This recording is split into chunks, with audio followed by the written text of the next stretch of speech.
Make the ground shake.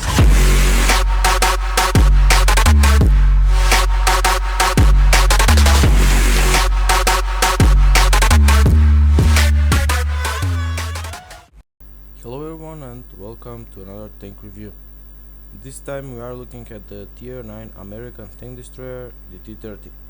Now, the tank that preceded this one was utter shit, so you will be relieved to hear that the T30 is an absolute beast and I love it.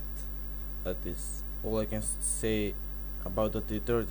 Now, Uh, when we look into this tank, we can see that it does have a turret, which is pretty uncommon for a tank destroyer and quite a good one. Let's look into the armor. Now, the turret is very good. It's the same one on the T29, which is 2 tiers lower, but uh, at even at tier 10, this turret is mighty. I have to say that. I mean, around the gun, it's around the gun mantlet at 279, pretty awesome, and you can get into some really high armor values here. Around the gun mantlet, it's a bit weaker at 250, 230, but it's a very risky shot, so unless another tier 10 TD is shooting you, you will be fine on these areas. Now, the top of the turret is pretty weak, only 51 millimeters of armor, so let's look in if we use the T30's gun on the T30, we can see that this is pretty much an auto pen. If it hits you here, if a tier 10 TD hits you here, it's an auto pen for them. The on top of that you get a 38, which is even weaker, and it's auto pen for even guns that are of a lower caliber. But overall, the turret is pretty great, and if you use your 10 degrees of gun depression, you will hide most of those weak spots away, apart from maybe this zone here, but otherwise it's an awesome turret. It's one of the best, even for tier 9 standards, even though it appears first on a tier 7 heavy tank, so I can only imagine what the T29 feels like. But the hull is utter trash. As you can see, 102 millimeters upper plate, 70 lower plate, and you even have a weak spot here at 70, which is pretty flat. These zones here, 51, 30 auto pen. This zone 76 can bounce something, but I wouldn't not count it. And the rear of the hull is again auto pen at 51. So you always have to get hull down with this tank. Don't mess around. I mean, if you cannot get hull down, just straight shots and you will probably come out on top. But overall, hide the hull and you will do great. Now, I always compare tanks that are similar to the T30, and some might say, well, it's a TD compared to a TD, but you don't play this thing as a TD, you play it as a heavy tank, a hull down heavy tank, because if you play it like a TD, you will hate it. I will tell you that the gun is inaccurate and it aims very long. So I will compare it to the M103, the proper tier 9 heavy tank. If you compare it, we can see that this tank has the advantage in penetration, alpha damage, and surprisingly they have the exact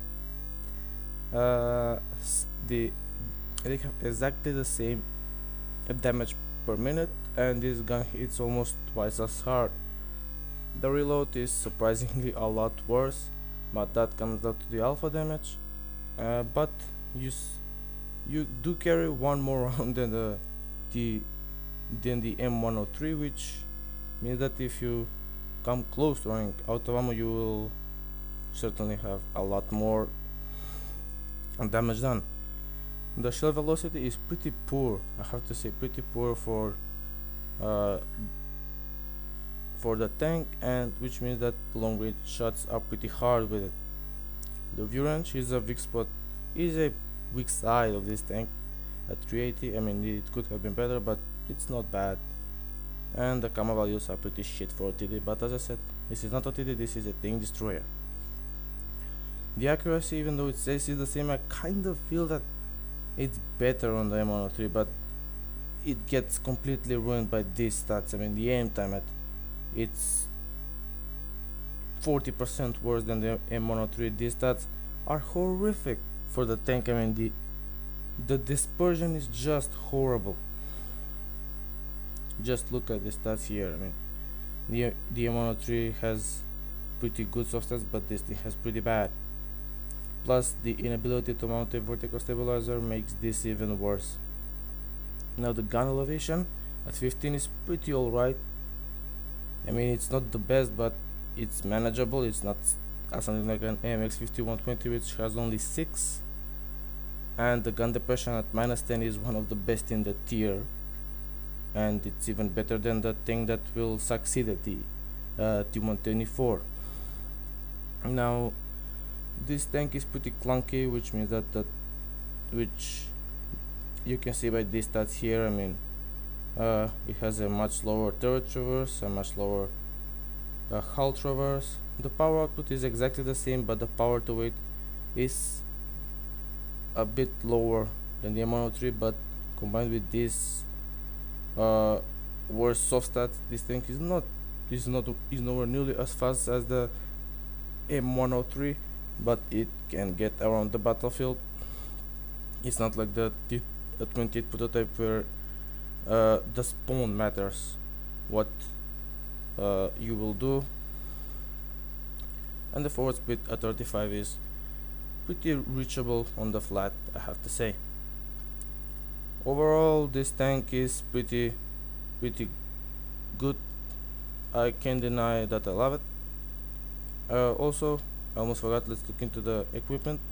Since you have a very long reload time, a gun rammer a must. Also, for the aim time, I would put a gun lane drive, and for the third slot, either a binos if it suits your playstyle, but I've gone with one since I played like a real TD. For the consumables, you can go with case of cola since you don't get set on fire from the front, but I go with my standard layer, a fire extinguisher, a medkit, and a repair kit. For the crew slots, 6 cents as always, all the good stuff really. 6 cents, snapshots, smooth ride also works. For the radio operator, situational awareness and safe storage for one of the loaders. Now I would also go with Deadeye on the gunner, since this tank does put a critical shots quite effectively, and you want to maximize those fires or ammo racks as much as you can, so Deadeye helps with that. Also, intuition, not a bad thing.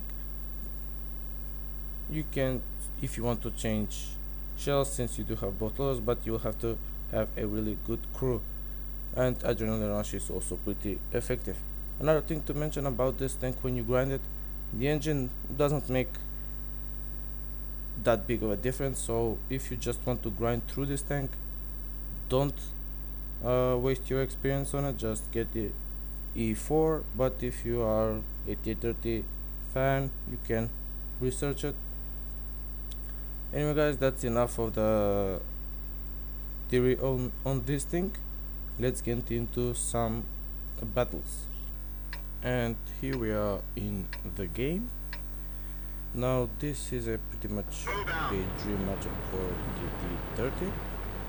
I am top tier on a pretty good map for myself, because I can get hauled down quite easily, and if there were no artillery on both sides, that would be great, but since they're tier 7, I hope that they won't do a lot of damage to me. As I make myself up this hill, you can see that I did have some sort of a lag spike in the game, I think, and I do this, and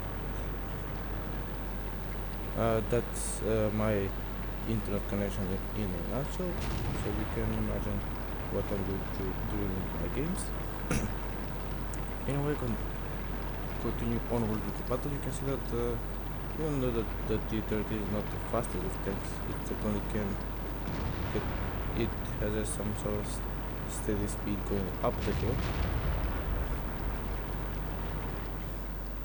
Now the Centurion was showing me his ass. That was a very risky shot. If you don't aim the T30's gun, you will probably not hit him. But this M103 is also not the hardest tank to penetrate. I did saw that the T34 wasn't for me, and I pulled back with my gun waving over my weak spot. The Centurion, we trade, I come out on top. He hits me for 420, I hit him for 740, and that's the T30 way. Always trade, even always get held down and shoot. If you can get held down, just trade. You have an immense alpha that almost nobody can match it, apart from some tier 10 TDs. I did put a side shot into the M103, and now I see that those guys are in deep trouble. I will try to shoot at the Type 61, and the shot went. It was a bad shot to be taken, but if it went well timed, it would have probably hit, but it didn't, so that was that. Now, the position I'm using is quite easy because they can shoot me from the bottom, but as I see that all of those guys went down the ditch, they cannot now harass me from the side, so I have a clear sight that I can get properly held down where my turret is very powerful. I did put a shot into the Yak Panther 2 and another into the roof of the T34, and already I'm at 2.9k damage, and you can see how fast this tank builds it up, how easily it builds it up. The Centurion shoots me once more. He is presenting me his sight, and I will happily shoot him there. Another great hit. Now 3.7k damage. And if you have a slower paced game like this one, the T30 can excel quite a bit, it has to be said. Now the I6 is held down, but I have 280 millimeters of penetration, and the I6's armor is pretty much worthless when you take that into consideration. Already up to 4.4k, and I will try to put another shot in, and bye bye I6. Now the I6's armor is very good against some tier 8s and lower tier opponents, but against tier 9s it's pretty much worthless, especially guns that have more than 250 penetration, which the T30 does. I see that their tier 9s are pushing to the middle, and I will try to counter them here. Now you can see that top speed is quite lacking on the T30. It could have been higher. I am going downhill and I cannot even reach 40 kph, so that can be an issue. I mean, if it was higher, it would have been much better. Now somebody spots the type. I aim at him and I fully aim. I don't want to waste my shot, and I do take him out. I have shots on the convoy and the VK. The convoy is a really risky target since it is faster than the VK and he's far much away, and I will try to put shot into the VK. I blind fire, but the VK is not that fast, so I highly doubt that one missed. The enemy artillery drowns himself, which is very good news for me, and the VK is making some questionable decisions and plays that really helped me. I will try to put another shot in so I could take him out, but I don't want to take too much of an exposure from him. Somehow he doesn't spot me, but I can not argue with that, and as I take my shot I do take him out, and already up to 5.7k damage with some potential that it could have been higher. Now only two things left, the Borsig and the Waffle. Borsig shoots for some reason HE at me, and I will happily oblige to shoot him. Now I do reload an HE shell, but the T54 will take the Borsig before I get there since the tank is slow. And I don't want to waste your time, so let's look into the post-battle results. And here are the post-battle results of that Malinovka encounter game. As you can see, ace tanker with some other tokens and high caliber, since I did pretty okay in the damage department. If you look into the team score, you can see that we did finish top on experience and damage in our team with 1.4k base experience and 7200 damage, which is the highest I've been able to achieve in this tank with 4 kills. If you look into the detailed report, we can see that we did fire 12 shots, 11 hit and 11 penetrated. That shot on the Type 61 when I was on top of the hill that I missed kinda missed this perfect game. We did fire 2 shots from a sniping distance and 1.5k damage, and we did receive 5 hits, 3 penetrated and 2 were non-penetrations, and our armor blocked on around 900 damage. But I will say this again, this tank can, when it's all down, it can deal out the punishment quite effectively. And we did spot 3 enemies, damaged 8 and destroyed 4 with 513 spotting damage, believe it or not. Anyway guys, this was my take on the T30. I will say this again, this is not a tier 9 TD, it's a tier 9 heavy tank, and it's one of the best in my opinion. And that is it for this review. Hope you enjoyed it, and bye for now.